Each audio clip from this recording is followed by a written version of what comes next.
I'm not his real mother, but he calls me Mum. He left the house that once called her wife with nothing but a bruised rib and a suitcase. Years later, she came back carrying a child that wasn't hers, but who called her Mom. In a town where whispers follow you longer than your shadow, Evelyn Carter built a life out of nothing but courage and quiet hands that refuse to let go. But what happens when the past knocks on your door, with your abuser's blood staring back at you in a little boy's eyes? This is not just a story about survival, it's about staying and what it means to love, even when no one taught you how. I'm not his real mother, but he calls me Mum. Evelyn Carter was born in the spring of 1951 in the small southern town of Redwood Hills, Georgia. It was a place of red dirt roads, slow sunsets, and voices that carried across open porches. Her father, Henry Carter, worked long shifts at the local rock quarry, coming home covered in dust, his clothes smelling like sweat and limestone. Her mother, Ruth, took in laundry and baked the best cornbread in 3 counties. They didn't have much, but what they had, they cherished. Their home was small, a 2-bedroom clapboard house with chipped paint and a porch swing that creaked in rhythm with the breeze. Evelyn shared a room with her 2 younger sisters, sleeping foot to foot in a bed too narrow for 3, but she never complained. The house smelled of bread, black coffee, and the occasional bouquet of wildflowers her father brought in from the roadside. It was, to her, a palace. From a young age, Evelyn dreamed of becoming a teacher. She would line up her dolls and read to them from dog-eared schoolbooks her father brought home from garage sales. Her voice was always soft but firm, and she had a way of explaining things that made even her younger sister Nora stop fidgeting. Education, her father would say, wiping his hands after dinner, is the one thing nobody can take from you. Evelyn took those words to heart. She studied by oil lamp, walked nearly an hour to school each day, and read everything she could get from poetry to algebra.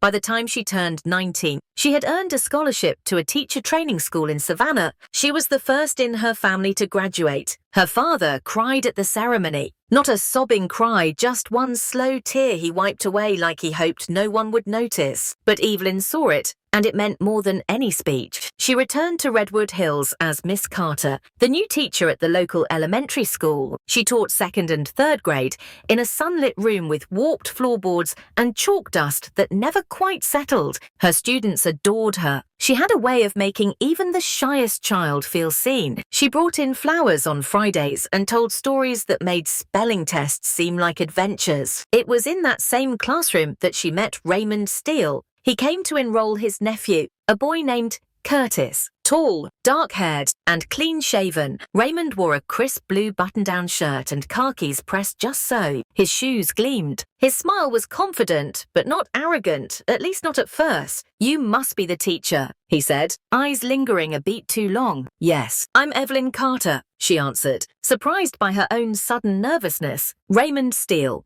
Pleasure's mine." When they shook hands, Evelyn felt a flicker in her chest she didn't understand. Over the next few weeks, Raymond appeared more often. Sometimes he brought Curtis. Other times he just stopped by with a coffee or a compliment. "Miss Carter, you make arithmetic sound like music," he once said. Leaning against the doorframe after class, "There's nothing more beautiful than a woman who teaches." She blushed. No one had ever said things like that to her. Her mother raised an eyebrow when Evelyn first mentioned him. "Men who are too smooth usually know they're smooth," Ruth warned. "But he's respectful," Evelyn replied. "He hasn't even tried to hold my hand." "Not yet," her mother said, folding laundry. But hearts beat louder than warnings. Still, Evelyn let herself fall. She had no experience with love, only the stories she'd read and the love she'd watched growing up quiet. Steady, respectful. Raymond seemed to fit that mold, at least in the beginning. He was attentive, brought wildflowers, and even helped dry dishes after Sunday lunch with her family. Her father, cautious but kind, gave his blessing. "Go slow," he said. "Even good men have shadows." They dated for a year before Raymond proposed in front of Evelyn's family, kneeling awkwardly in their tiny living room, holding out a small gold ring. "Let me take care of you," he said. "You deserve the world." The wedding was simple but beautiful. Evelyn wore a hand-sewn dress her aunts had helped stitch. The ceremony took place at the local Baptist church, with sunlight pouring through the windows like a blessing. They honeymooned in Silver Pines, Colorado, a modest inn near the mountains. It was Evelyn's first time away from home, Her first time in snow. Her first time in lover, so she thought. At first, married life felt like a continuation of their courtship. They moved into a small, rented home near the school. Evelyn planted daisies in the front yard and hung curtains in soft blues and yellows. Raymond kissed her before work and asked about her day, but slowly, quietly, something shifted. It began with small criticisms. Why do you wear lipstick to teach children? That dress is too short for a married woman. Who's this Mr. Davis that waited for you after school? Mr. Davis was 72 and the school janitor. Evelyn tried to reassure him. She adjusted her wardrobe,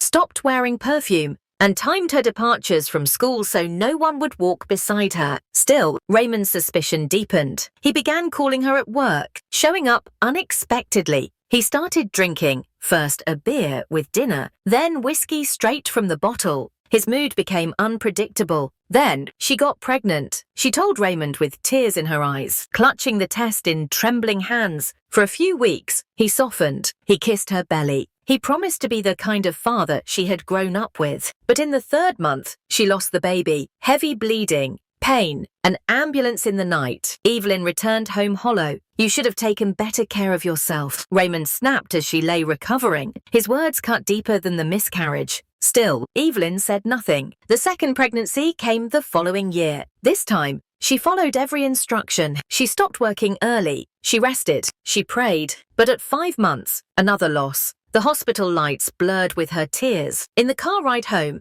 Raymond seethed. There's something wrong with you, he muttered. Normal women don't lose babies like that. My mother had 8. That night, Evelyn spoke back. Just once. Just one sentence. And what about your anger? Your drinking? Your fists? You think that helps? The slap came hard and suddenly, her head hit the wall. Her ears rang. Never raise your voice to me, he hissed. It was the first time he had hit her. It would not be the last. From that night on, Evelyn lived carefully. She cooked without spice because Raymond said it upset his stomach. She folded his shirts exactly the way he liked, counted his change when he got home from the store. She spoke little, smiled even less. At work, she told her co-workers she was tired. At home, she learned to sleep with one eye open. When bruises appeared, she blamed doors, steps, cabinets. Everyone pretended to believe her. It was easier that way. Her parents grew suspicious. Her mother once caught her crying in the kitchen, a faint bruise near her collarbone. Come home, she whispered. I can't, Evelyn replied. I made my vows. Then came the final straw. Raymond lost his job after being accused of stealing from the furniture store. He denied it. Evelyn didn't ask questions. He drank more, stayed out late. One evening, she found a matchbook from a bar across town in his coat pocket. Another time, a woman's perfume on his collar. Vanessa Morgan. She was their neighbor, divorced, worked at the grocery store. At first, she seemed kind. She brought over banana bread, talked to Evelyn in the yard,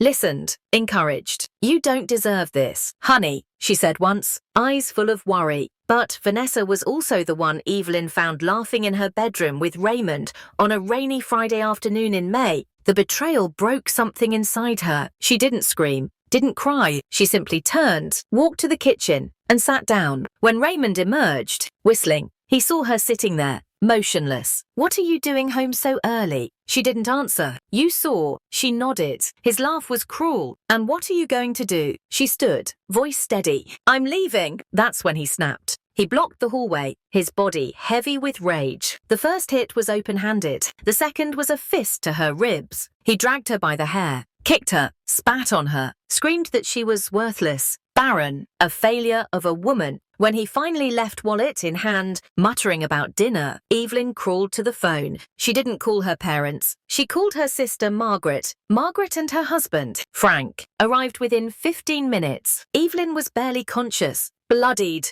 broken. They took her home with them, wrapped her in blankets, and promised no one would ever hurt her again. The next morning, Evelyn filed a police report. The officer barely looked up as he asked the questions. Do you want to press charges? Yes. You know this could ruin his life. Evelyn didn't flinch. He tried to ruin mine. 3 days later, Raymond disappeared, gone without a trace, along with Vanessa. A week after that, the truth came out. Vanessa's body was found buried in lime and cement at a remote property on the edge of town. Raymond had tried to flee. There was a shootout. He died at the scene. The newspapers had a field day. The murderer's wife, the broken bride. Evelyn's photo ran next to crime scene images. Parents pulled their children from her class. The school asked her to resign. She fell into a deep depression. She stopped eating, stopped leaving her room, until one day, her father showed up with 2 bus tickets in his hand. Riverbend, Oregon, he said. We're starting over. And just like that, Evelyn left everything behind: the red dirt roads, the house she once called home, the shadows of a life that nearly killed her. On October the 10th, 1975, she boarded a bus with her father and a small suitcase. No destination but survival, no map but courage. And she never looked back. The bus ride to Riverbend, Oregon, was long and silent. Evelyn Carter sat beside her father, Henry, clutching a worn leather bag that held everything she owned. Her ribs still ached from Raymond's last blow. Her left eye remained swollen shut, a fading bruise darkening her cheek. The painkillers had dulled the throbbing, but not the memories. She stared out the window for hours, watching the pine forests and small towns blur into distance. Her father said little, but when they crossed the Willamette River and entered the city, he reached over and squeezed her hand. "We're here, sweetheart," he murmured. Riverbend was nothing like Redwood Hills. It was colder, windier, and full of strangers who never looked long enough to ask questions. Evelyn didn't know if that made it better or worse. They stayed their first nights at a boarding house downtown. 1 room, 2 narrow beds, and a small window that overlooked an alley. Her father left each morning looking for work. Evelyn stayed behind, sitting by the window, watching the world move without her. The city felt fast and uncaring. She missed the sound of frogs at night, the smell of fresh biscuits, the way the wind in the pines sang like a lullaby. Here, the wind howled like a warning. Every sound was sharp, every person unfamiliar. One morning, Evelyn woke to find her father had already gone. A note on the table read, "Port job. We'll try. Don't wait for dinner. Dad." She sat in the silence and tried to imagine herself as someone else, someone who hadn't spent years being diminished. But the mirror on the wall told a different story. Her face was thinner, her eyes older. By the end of their first week, her father found steady work hauling lumber at the port. The hours were long and the pay modest, but it was something. He returned each night with dust in his hair and a quiet ache in his shoulders. He never complained. Evelyn, however, remained adrift. She was afraid of crowds. Loud noises made her flinch. Even the slam of a cupboard door sent her heart racing. Sleep came in fragments. Every night, she would wake to the echo of fists or the smell of blood that wasn't there. When her father noticed the dark circles under her eyes, he said gently, "You can't stay inside forever. Evelyn, you've got to meet the sun again." But she wasn't ready. Not yet. It wasn't until the 3rd Saturday that she agreed to leave the room. They walked to the waterfront park, still raw and undeveloped. The ground was muddy in places. Wooden benches lined the path, and children ran barefoot through the grass. Evelyn kept her arms crossed, shoulders hunched. Her father didn't push. He simply walked beside her. Near the far end of the park stood a small, colourful funnel cake stand. The smell of fried dough and cinnamon filled the air. Behind the counter stood a woman with dark skin, short curls, and a smile that reached deep. "You look like someone who could use sugar," she said warmly. Evelyn blinked, startled. "Excuse me?" The woman handed her a paper plate. "On the house. Sometimes we give without reason." Her name was Ruth Monroe. She moved to Riverbend 10 years ago and ran the stand on weekends. During the week, she managed a diner in the Haymarket district. That funnel cake changed everything. Ruth saw through Evelyn in a way few had. She didn't pry. She didn't ask where Evelyn came from or why she looked like a storm had passed through her. She just showed up week after week with kindness wrapped in cinnamon. "You're carrying too much weight, girl," Ruth said one Sunday afternoon. "You weren't built to carry that alone." The words opened. Something inside Evelyn she didn't know still existed. She broke down, sobbing into a paper napkin, standing behind a food cart in a park full of strangers. Ruth didn't flinch. She handed her a bottle of water and sat her down on a wooden bench. "Let it out," she whispered. "All of it." That was the first day Evelyn told her story. It came in fragments, halting, scattered. The miscarriages, the bruises, the final beating, Raymond's disappearance, Vanessa's death, the shame, she lost the job, the home she fled, her father's sacrifice. Ruth listened in silence. No judgment, no pity. You survived, she said when Evelyn finished. That makes you stronger than him. Then, all of it. For the first time since arriving in Riverbend, Evelyn believed her. Ruth offered her a job at the diner.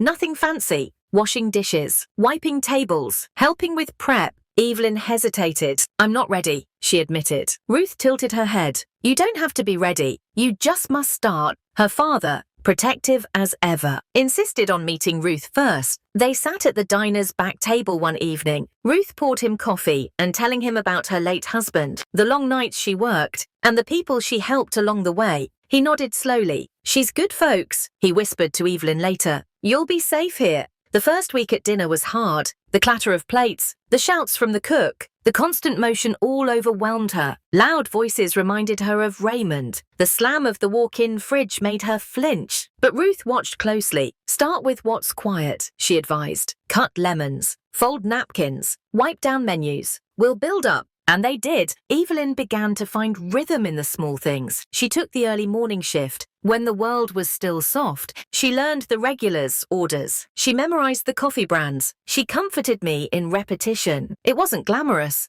but it was hers. In the afternoons, when her father returned from the port, they ate dinner together, canned soup or scrambled eggs, and played cards in silence. He never asked about work. She never mentioned nightmares. But their quiet became its own language. After a month, Ruth placed a stack of old books on the counter. These kids around the market, she said. They don't go to school much. Think you could teach them a thing or two? Evelyn hesitated. I'm no one now. You're a teacher, Ruth replied. I can see it in your bones. They started small. 2 kids, then 5, then a dozen. Every evening, Evelyn sat behind the diner on overturned crates, writing letters in chalk on old cardboard. She taught math with bottle caps and reading with cereal boxes. The children called her Miss E. She began to smile again. The neighborhood took notice. Vendors greeted her by name. Parents send their kids early. Someone donated a stack of workbooks. Someone else brought blankets when it got cold. Still, Evelyn kept her story hidden. Even as she healed, the weight of her past clung to her. She feared being seen, being known. Then, one stormy Wednesday in March, a new teacher arrived at the market tall, fair-haired, wearing a brown overcoat and glasses that slipped down his nose. He stood near the chalkboard as Evelyn taught fractions with pennies. You're good, he said quietly when the kids ran off to play. She turned. Sorry, I didn't see you there. I'm Thomas Bennett, he said, offering a hand. Math teacher. Just moved here. She shook it, wary. Evelyn. They spoke briefly. He mentioned volunteering. She nodded politely, but something in his gaze steady, gentle, stayed with her. Over the weeks, they ran into each other often. At the market, at the bookstore, at the park. He asked to join her lessons. She agreed. He never asked about her past. He just showed up, each day, bringing chalk or crayons or old math puzzles. The children adored him. Evelyn watched him teach a struggling boy how to add double digits, not with frustration, but with endless patience. Thomas remained part of Evelyn's quiet world in the background. He helped coordinate weekend study groups, quietly left books near her teaching corner, and always made sure Evelyn had someone to call if a child was in crisis. His presence remained steady, even when not seen. One afternoon, a bottle slipped from the table and shattered near Evelyn's feet. The sound made her jump. Her breath caught. She dropped the cloth in her hand. Thomas crouched down beside her. It's just glass, he said gently, but her hands were shaking. He didn't press. He never asked why. That night, Evelyn cried again, not from fear, but from exhaustion. The effort to pretend she was fine was finally wearing thin. She told Ruth everything, from start to end. Ruth poured her tea. You don't have to carry him with you, she said softly. He's gone. You're still here. For the first time, Evelyn believed that might be true. She started walking by the river on weekends. The water, calm and dark, became her sanctuary. Her father often joined her, his footsteps slow but steady. You've changed, he said one morning, watching birds skim the surface. Your eyes are lighter now. Do you think I'll ever be whole again? She asked. You already are. Just in pieces you're still learning to love. In January, Evelyn enrolled in a teaching certification course at the University of Riverbend. Part-time. Evening classes. It was terrifying. She was older than most students. Her hands trembled when she answered questions, but she went. Every night, Thomas offered to help her study. They sat in the back booth of the dinner, quizzing each other between coffee refills. They laughed. Sometimes, Evelyn forgot to be afraid. One evening, she caught him watching her and felt a twinge of something she hadn't felt in years. Hope. But she didn't move toward it. Not yet. Then, just as the cold began to fade, a knock came at the diner door. It was Janice Steele, Raymond's sister, older now, pale, thin, clutching a folder to her chest. "I need to talk to you," she said. And just like that, Evelyn's past returned, carrying a child in its shadow. Janice Steele stood at the diner door like a ghost.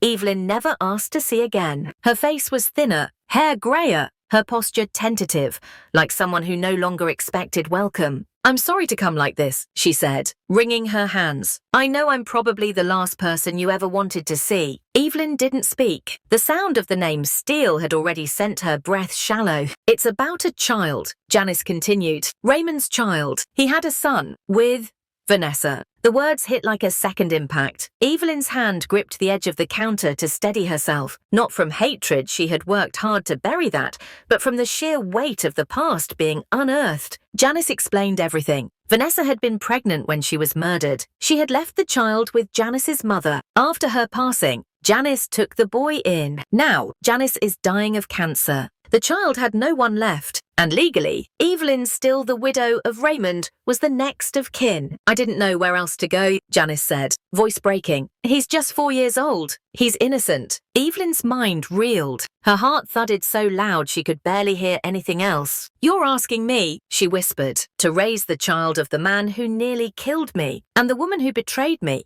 Janice said nothing. "Where is he now?" Evelyn asked. "In the car. With my husband. Do you want to see him?" The question felt surreal, like a test from a universe that had already tested her too much. Evelyn didn't want to go outside. She didn't want to see the boy, but something stronger than fear, something she didn't yet recognize, pulled her toward the parking lot. The car was old and rusted. A man waved politely from the driver's seat. In the back, a small boy looked out the window, his face pressed to the glass. Black hair, big eyes, too small for his age. When he saw Evelyn, he smiled. It was that smile, the same one she'd seen on Raymond's face a lifetime ago, that made her stomach twist. "Aunt Janice," the boy called. "Who's that lady?" "She's a friend," Janice replied. "She might help take care of you." The boy waved. Evelyn didn't wave back. That night, Evelyn couldn't sleep. She walked along the Willamette River until sunrise, the cold air biting her skin, trying to outpace her thoughts. The idea of taking in Raymond's son felt unbearable. How would she explain to him, to the community she'd finally built trust with, to the children she taught, to Thomas? How would she look at that boy every day and not see the bloodlines of pain? But then another thought intruded, one that dug deep. If I don't take him, where will he go? An orphanage, a foster system that might not care. A revolving door of strangers who wouldn't know what he'd already lost. She thought about the boy's eyes, not his smile, but his eyes. There had been a question in them, one she'd seen before. "Do I belong?" And she had no answer. The next morning, she went to Ruth first. She explained everything, haltingly, trembling. "You owe that child nothing," Ruth said. "Nothing. And if you say no, that's okay." Evelyn nodded. Her voice barely whispered. "But what if I'm the only person who could give him a real home?" "You might be," Ruth said, "but you don't have to do it alone." Her father said the same when she told him. "He's just a boy," Henry said. "He didn't ask for any of this. And you're stronger than anyone I've ever known." Evelyn called Thomas last. They met at the park bench near the waterfront, the same place where they'd first discussed a shared math puzzle. She told him everything, every detail. And when she finished, she waited for him to step away, to choose the easy exit. But he didn't. "What do you want to do?" he asked. "I don't know. Then I'll be here. Whatever you decide." It wasn't a declaration of love, but it was something deeper. Faith. When Janice returned that afternoon, Evelyn opened the door before she could knock. "I'll take him," she said. "Bring him in." Janice wept in relief, handing over a folder of documents, birth certificate, vaccination records, a few photos. His name is Daniel. Daniel, not Ray, not Junior, not any echo of his father. Just Daniel. He stepped into the small apartment with cautious eyes and a backpack too big for his shoulders. Evelyn knelt to meet his gaze. "Hi, Daniel. I'm Evelyn. Will I stay here for a few days?" he asked. "Like a visit." She hesitated. "No, sweetheart. This is your home now."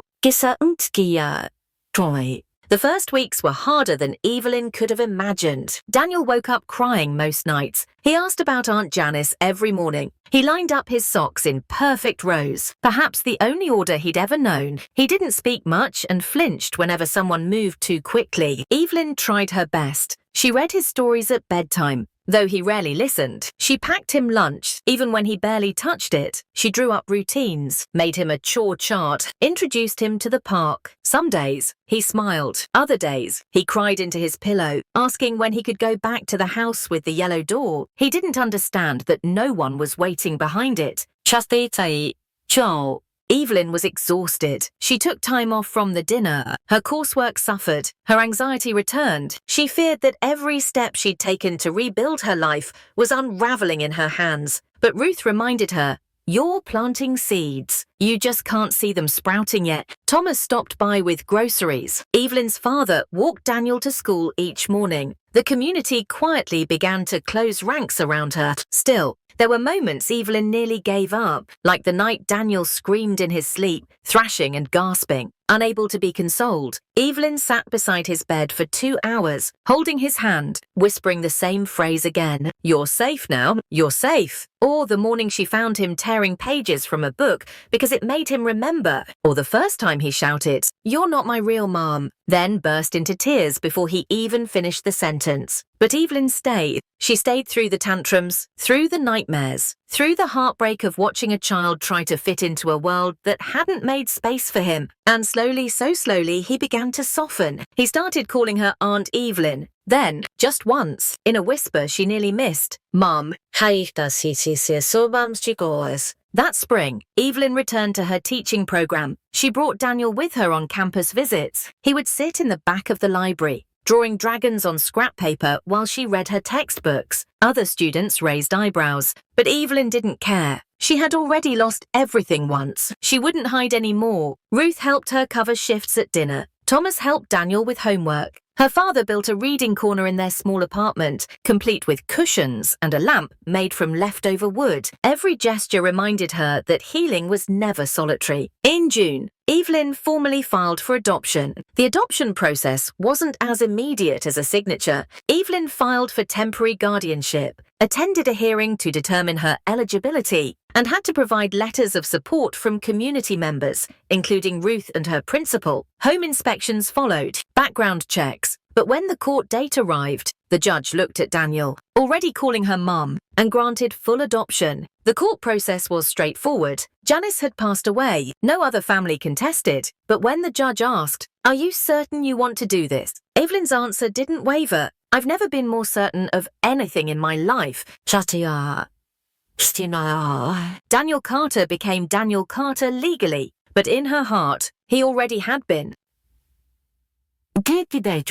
Still, life wasn't easy. Money was tight. Evelyn took tutoring jobs on weekends. She sold baked goods at church. She bartered childcare with neighbors. Every dollar went towards school supplies, warm clothes, healthy food. She stretched herself thin, and yet she never once regretted it, because every time Daniel laughed, or solved a puzzle, or fell asleep on her shoulder, she remembered who she was fighting for and who she had become. Not just a survivor, but a mother. The years passed like pages fluttering in the wind, and Evelyn Carter turned to each one with quiet determination. She became a mother in every sense that mattered, without ceremony, without recognition, but with all the weight of love. Daniel grew quickly. By age 6, he was devouring picture books and correcting grown-ups when they mispronounced dinosaur names. He had Evelyn's steadiness, but sometimes, in certain angles of light, the shadow of Raymond flickered behind his eyes, a stubborn tilt of the chin, a flash of anger when things didn't go their way. But Evelyn never shrank from those moments.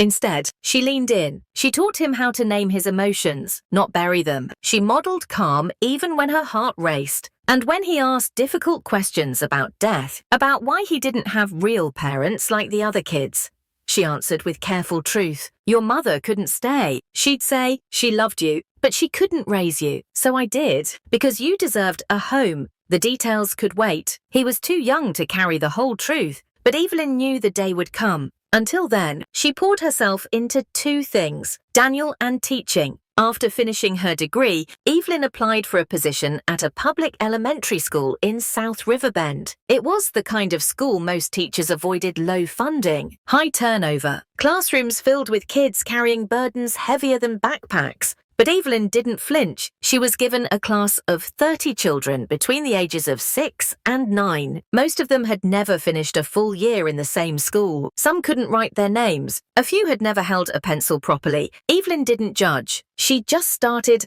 day by day, lesson by lesson. She built a rhythm. She brought in her own supplies when the school ran out. She stayed late tutoring kids who needed extra help. She visited families when children stopped showing up. She sent home notes not just about behavior, but about progress. One mother wept when Evelyn told her, "Your son has a gift for patterns. Don't let him forget that." Her classroom became a sanctuary, not because it was perfect, but because it was consistent, warm, predictable. Evelyn painted murals on the walls. She built a reading nook from crates and pillows. She hung string lights and called them stars for thinkers. When Daniel came after school, he helped her erase the boards. He read quietly while she graded papers. Sometimes he sat in the back and listened as she read aloud to the remaining students whose parents were late for pickup. At home, they lived simply. A 2-bedroom duplex in a modest neighborhood, hand-me-down furniture, a garden out back with tomatoes and basil. Evelyn stretched every paycheck balancing groceries, bills, and Daniel's needs with the precision of a surgeon. She took side job tutoring on weekends, babysitting when she had the energy,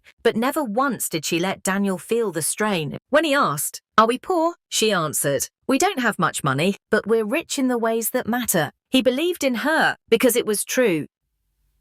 In 1985, Evelyn met Thomas Bennett again, not at the park, but in the staff lounge at a teacher training workshop. He was still teaching math, still quiet, still kind. They hadn't seen each other in nearly 3 years. "You look like you've walked through fire," he said softly after their first coffee break. "I did," she replied, and came out breathing. They started meeting weekly, talking about lesson plans, student struggles, ways to keep the lights on when the school district delayed funding again. Evelyn found herself smiling more. When she finally introduced him to Daniel, then 11, the boy was guarded at first. He asked Thomas questions like a detective. "What was your favorite subject? Do you believe in God? What's your opinion on peanut butter?" Thomas answered every question seriously. No jokes, no forced charm, just steady presence. One Saturday afternoon, they played soccer in the yard with a ball made of rolled-up socks. Daniel scored, threw his arms in the air, and shouted, "Look, Dad!" Then it froze. Thomas paused. He didn't say a word. Evelyn waited, breath held. Daniel's cheeks flushed. "I didn't mean." "It's okay," Thomas said quietly. "If that's what you want to call me, I'd be honored." From that day on, he became more than a presence. He became a family. They married in a simple ceremony. Daniel wore a suit that was slightly too big. He served as best man, beaming as he handed the rings over with solemn hands. Evelyn's father gave her away. Again, this time, there were no tears, only peace. The years that followed were full. In 1988, Evelyn was offered a principal position at a struggling elementary school on the east side of Riverbend. It was a school on the brink of closure. Buildings are crumbling, teachers quitting, students disappearing. Everyone warned her not to take it. She accepted immediately. "I know what it's like to feel forgotten," she told the school board. "So do these kids." That's where we begin. She worked tirelessly, rewrote curriculum, painted classrooms with volunteers, applied for every grant she could find, met with families at their doorsteps, trained new teachers to see past test scores and into the child. Daniel often helped after hours. He organized art supplies, rewired old computers, designed signs that said things like, "Every brain belongs here." One night, as they walked home, Evelyn asked, "How's your heart?" Daniel, then 15, shrugged. "It's okay." She didn't press, but she noticed the distance was growing. When Daniel turned 16, everything changed. It began with a letter. He'd applied for a summer architecture program. Part of the paperwork required his birth certificate. Evelyn handed it over without hesitation. Later that night, she found him sitting in the kitchen, pale-faced. The document in front of him. "You told me I was born here," he said quietly. "But this says I was born in Redwood Hills." Evelyn froze. Daniel looked up. "And the last name?" "Steele. My birth name." She nodded slowly. "Yes. Why did you lie?" "I didn't lie. I just didn't tell you everything. I was waiting for the right time." "When would that be?" "When I'm 30. He stood up, pushing the chair back. "I looked it up," he said. "Online. I found the news articles about a woman named Vanessa Morgan and a man named Raymond Steele. And what he did, he was my father, wasn't he?" Her breath caught. She nodded once. Nothing else would come. Daniel's voice cracked. "Did he really kill her?" "Yes." "Did he hurt you too?" Her silence was answer enough. Daniel turned away. "So, I'm the son of a murderer?" "No," Evelyn said firmly. Stepping forward, "You are the son of a woman who tried her best, and a man who did evil things. But you are not him. You're mine." "But his blood is in me," he whispered. "What if I become like him?" Evelyn gently touched his arm. "Blood is not destiny. Character is, and I've seen yours." He didn't speak for a long time. The weeks that followed were the hardest since she had taken Daniel in. He became distant, short-tempered, withdrawn. Evelyn gave him space,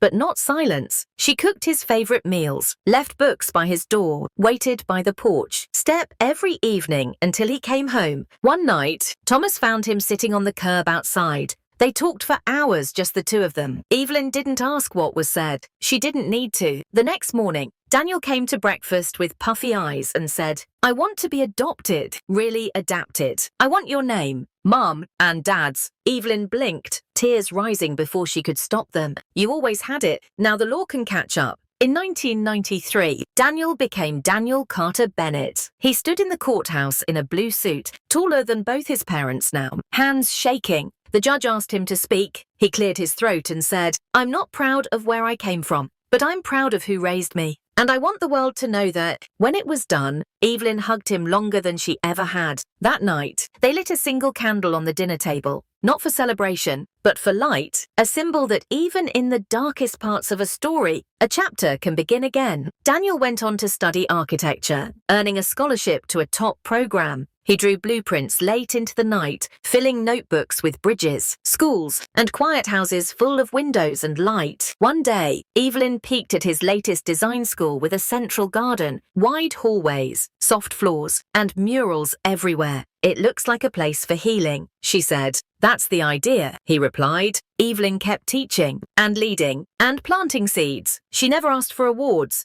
but they came anyway. Educator of the Year, City Service Medal, Community Leadership Honours. When asked what her greatest achievement was, she never said raising test scores or rebuilding infrastructure. She always said, raising Daniel. And when they asked why she never remarried after Thomas passed peacefully, quietly, after a long illness, she simply smiled and said, "Some love stays." The past no longer haunted her, not because it disappeared, but because she had finally made peace with the person it had shaped her to be. Strong, resilient, still soft, still here. Evelyn's days were full, but not without weight. Every morning began before sunrise. She packed Daniel's lunch, checked his homework, and watered the garden her father had started before his stroke. Then she walked to the school she had accepted as her life's mission. The building, now called East Riverbend Elementary, had once been slated for closure. When Evelyn arrived as principal, the walls were cracked, the heaters broken, and half the library had been repurposed for storage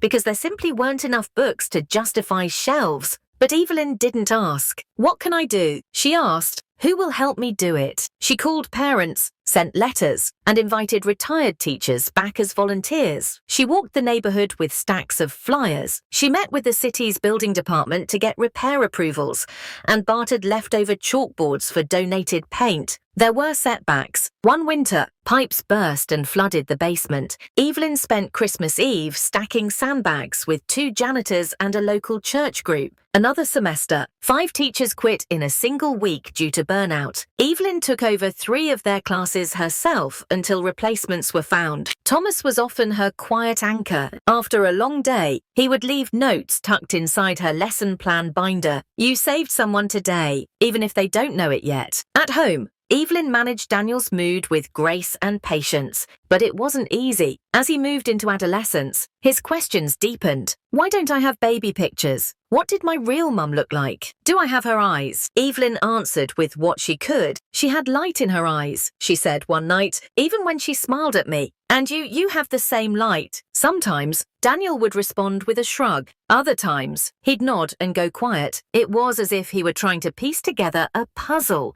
without being sure he wanted to see the picture on the box. When Daniel was 14, Evelyn found a folded note in his backpack. It was a poem, clearly written by him, titled Half of Me.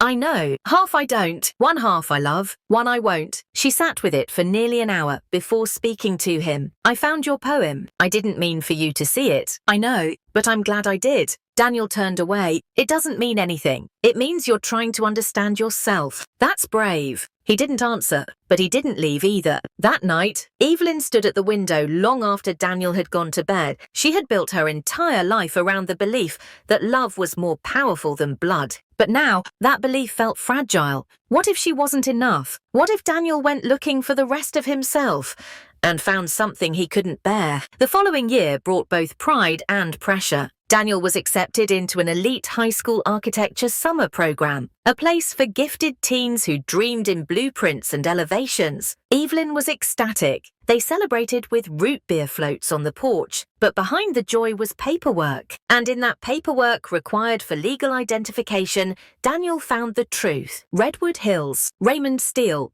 biological mother, Vanessa Morgan. Evelyn had always known the day would come, but she had never imagined it would arrive with so little warning, like a storm with no thunder. Daniel didn't yell. He didn't break anything. He simply stood in the kitchen, document in hand, and asked, "Why?" "I wanted to protect you," Evelyn said quietly. "From what?" "My own name. From a past you couldn't choose. From a truth that would have hurt too soon." He sat down at the table, laid the certificate flat, touched the name Raymond like it burned. "So he's real," he said. "Not just a name, not just someone you wanted me to forget." Evelyn knelt beside him. "He was real, but you are more." Daniel turned to her, tears in his eyes. "Am I like him?" "No," she said instantly. "No, Daniel, you are kind, you are careful, you are thoughtful." He wasn't any of those things. "But what if that darkness is in me?" Evelyn took his hands. "You come from pain, but you were raised in love, and that makes all the difference." The following weeks were filled with silence, not cold, but tender, necessary. Daniel needed space. Evelyn gave it, but she never stepped away. One evening, she found him sitting in the backyard, sketchbook in his lap, fireflies blinking around him. "Do you think I was a mistake?" he asked without looking up. Evelyn sat beside him. "You were the most unexpected thing in my life, and the most necessary." Daniel nodded slowly. "I want to be adopted. Officially. I want your name." "And Dad's." Evelyn smiled, tears rising. "You've always had our hearts. Now the paperwork can catch up." The adoption hearing was small, unceremonious. But for Evelyn, it was the most sacred moment of her life. Daniel stood beside her in a navy blazer, his fingers trembling as he signed the documents. The judge asked if he understood what this meant. "I do," Daniel said. "It means I choose them, too." That night, Evelyn placed a small plaque above his bedroom door. It read, "Chosen, not by blood, but by heart." As the years moved forward, Daniel became the man Evelyn had always believed he could be. He was accepted to a top architecture program. He earned scholarships, awards, and the admiration of his professors. But what mattered most to Evelyn was not his accolades. It was the fact that, when he visited, he still held her hand at the movies, still called her mum with a softness that told her he meant it, still helped her carry groceries without being asked. After Thomas passed away in 2010, Evelyn found strength in the love he had shown her that some hearts, once touched by genuine kindness, never fully let go. His absence was felt in every Sunday walk, in the small notes he used to leave, and in the way Daniel sat quietly by Evelyn's side for weeks, not speaking of it but never needing to. He never forgot who had built him, piece by piece, moment by moment. And Evelyn, she never stopped building others. At East Riverbend Elementary, Evelyn's influence continued to ripple outward. She founded a literacy centre for adult learners, created after-school programs for children with disabilities, launched a weekend food program for students facing hunger. Her hallway walls were covered not with awards, but with drawings from children who had once hated school but now ran to her office just to say hi. Every year, on the last day of school, Evelyn would stand at the front steps as students filed out, giving each a hug and a whispered message. "You matter. I believe in you. You're more than enough." No one ever forgot it. One spring, Daniel returned from college with surprise, a model of a school campus he had designed for a thesis project. "This is for you," he said. "It's called the Carter Bennett Community School." Evelyn opened the glass casing. Inside was a building full of open space, curved hallways, gardens, reading rooms with skylights. "It's beautiful," she whispered. Daniel smiled. "I designed it around one question." "What question?" "What would it look like if love had walls?" By the time Evelyn turned 59, she had become a legend in her city, not through speeches or social media, but through the quiet, steadfast way she showed up for everyone who needed her. But she never stopped thinking about that moment in the kitchen. Years before, when Daniel asked if he was destined to become a monster, because that moment taught her something. That love isn't just what saves someone, it's what convinces them they're worth saving. By the time Evelyn Carter Bennett turned 60, she had no interest in milestones. She didn't throw parties. She didn't expect cake. She simply woke up, opened her curtains to the riverbend sky, and exhaled. That was enough. Another sunrise meant another chance to live slowly,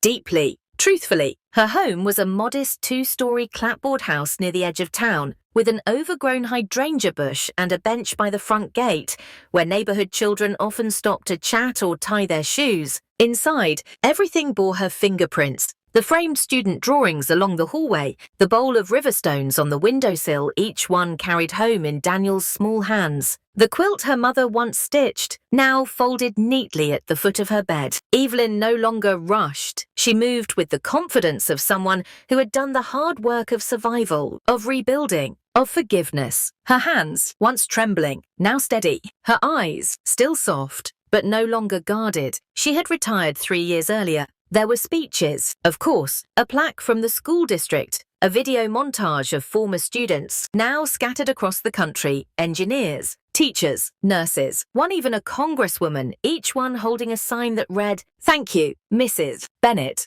But Evelyn didn't cry until she returned home and found a note taped on her refrigerator. "Dear Mum, I've spent my whole life watching you love without limits. Now the world finally sees what I've known all along. You didn't just teach us to read or count or write. You taught us how to live. Your son forever, Daniel." She sat at the kitchen table, hands folded, and wept not from sadness, but from the overwhelming weight of being seen. Lily, the girl Evelyn had mentored since she was 8, had become like a daughter to her. Though not related by blood or adoption, their bond was deep, forged through years of quiet care and trust. That same year, Lily graduated medical school. She specialized in pediatrics, as she had always said she would. "I want to take care of children, Mom," she explained when she was just 8. "Like you did. But I'll use medicine instead of books." Evelyn didn't miss a single ceremony. She wore the same pale blue dress as everyone. Simple, something strong. She liked it because it reminded her of the sky over Riverbend in springtime. When Lily earned her white coat, Evelyn watched from the 3rd row, her hands gripping Thomas's old wristwatch in her pocket. He would have loved this moment. He would have stood up and cheered too loud and embarrassed them both. Afterward, Lily took her hand and whispered, "Everything I am, I learned from you." Evelyn smiled. "Then I must have done something right." "Oh." Daniel had married a girl named Rachel, quiet, quick-witted, with a laugh like wind chimes. They bought a house near the waterfront, had 2 children, Peter and Grace. Every Sunday, Evelyn would walk over with a basket of fruit or a jar of homemade jam and read to the kids on the porch. Peter liked adventure stories. Grace liked questions more than answers. "Grandma," she asked once, "what's the most important thing you've ever done?" Evelyn thought for a long time. "I stayed," she said at last, when it would have been easier to leave. "I stayed." And she had, through it all, the rage, the silence, the rebuilding, the doubt. She had stayed in her body, in her spirit, in her community, not as a warrior, but as something softer, sturdier, like a root, like a beam beneath a storm-struck roof. And people noticed, not the media, not awards committees, just people, the kind who remembered the way she sat with them after school, the way she called home when their child didn't show up, the way she never forgot a birthday. In 2018, after much persuasion from Lily and Daniel, Evelyn agreed to create a YouTube channel. "You'll help more people than you realize," Daniel said. "Your story is a lifeline. Someone out there needs to hear it." Evelyn hesitated. "What if I get it wrong?" "Then you try again," Lily said, "like you always taught us."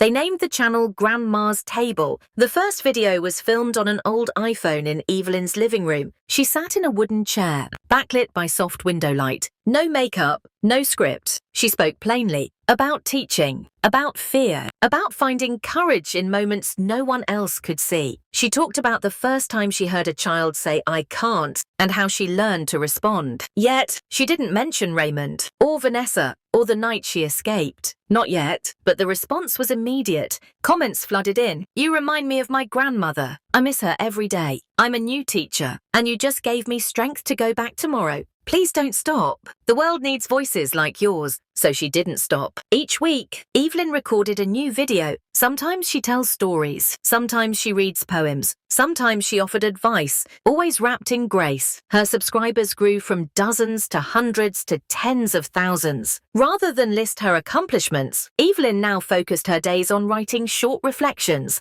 small pieces of wisdom she'd learned through fire and rebuilding. She didn't need grand gestures. Her message was simple. Quiet endurance was a kind of heroism too. People called her Grandma Evelyn. Children mailed her drawings. Nurses wrote to say they played videos of her in hospice centres. Soldiers overseas thanked her for reminding them what kindness looked like. She had become what she never asked to be seen, heard, needed, and she did it all without ever asking for a spotlight.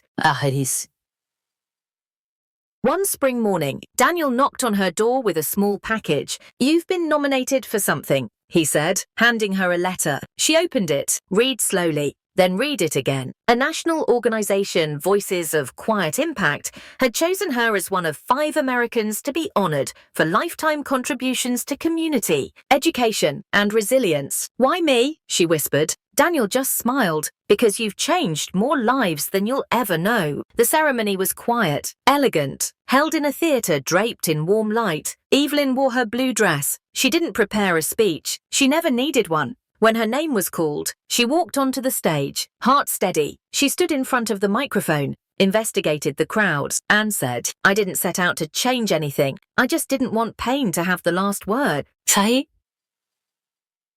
The final chapter of Evelyn's story began where it had all started, Redwood Hills. More than 5 decades had passed since she'd left that town in a battered coat with bruises beneath her skin and silence wrapped around her like armor. Now, at 73, she returned not to reclaim anything, but to lay it down. The house she had once called home was gone, replaced by a strip mall. The school where she had first taught was still there, though the paint was new and the desks smaller than she remembered. She visited the cemetery, not to see Raymond. His grave was unmarked, but to leave flowers for her in-laws. They had not caused the pain, though they never stopped it. She whispered, "I forgive you," then walked away with lighter steps. No ghosts followed her, just sunlight on her shoulders and the scent of lilacs in the breeze. Back in Riverbend, life moved gently. Evelyn filmed fewer videos. She spent more time in the garden. She wrote letters to her grandchildren. She hosted potlucks for her neighbors. She mentored new teachers, not with pedagogy, but with stories. One day, Lily came home with a framed quote, "Your story doesn't end on your worst day." They hung it above Evelyn's writing desk. It reminded her of who she had been and who she had become. In her final recorded video, Evelyn faced the camera and said, "If you're holding on by a thread, don't let go. Someone out there is weaving that thread into something stronger. I don't know who you are, but I believe in you." Then she smiled, and it was the smile of someone who had lived every word she spoke. In the final pages of her journal, Evelyn wrote this, "I once believed survival was the end of the story, but it wasn't. Survival is only the beginning. Healing comes in ripples. Recognition comes late, But joy comes quietly. It sits beside you when the world isn't looking. It holds your hand. It says, "You're here. You stayed. That is enough." Oh, and that was Evelyn Carter Bennett. Not famous, not flawless, but deeply, quietly, unforgettable. A woman who turned silence into sanctuary, who loved the unchosen, who rebuilt her life with worn hands and boundless grace, and who, even in her last chapter, kept planting hope like wildflowers because she believed always that someone else would come behind her and need them. Not everyone welcomed Evelyn, not at first. While some in the community offered kindness, others watched her with suspicion. But not everyone welcomed Evelyn. Mrs. Jenkins, who owned the nearby bakery, often eyed her warily. That woman who came here alone from the south, she muttered to her customers, "She's hiding something." A few parents were hesitant about Evelyn teaching their kids behind the diner. Does she even have a certificate? They asked Ruth, "Is she safe?" Evelyn heard the whispers but never argued. She knew trust had to be earned day by day, one quiet deed at a time. The weeks that followed weren't filled with silence. They were filled with unraveling. Daniel stayed out late, skipped meals. Evelyn found scraps of paper in his room, angry poems, drawings torn in half. One night, she heard a thud against the wall. She found Daniel on the floor, blood on his knuckles. "I dream about him," he whispered. "I dream I'm doing what he did. Hitting someone, hurting them." Evelyn dropped to her knees. Dreams aren't prophecies. Love, they're fears that need tending. The next week, they began seeing a therapist. Daniel needed more than love, he needed professional help. Some months, Evelyn had to choose between paying the electric bill and buying Daniel's school books. She learned to cook with dried beans and potatoes. Daniel's clothes often came from the church donation bin, tailored to fit by her careful stitching. When Daniel needed glasses, Evelyn took on 3 extra jobs cleaning offices Saturday nights, selling cookies at the weekend market, and tutoring on Sundays. Why can't we be like other families? Daniel asked once, watching her count change. "Because we're not like other families," Evelyn said softly. "We're stronger." Even at 70, certain sounds still made Evelyn flinch a slammed door.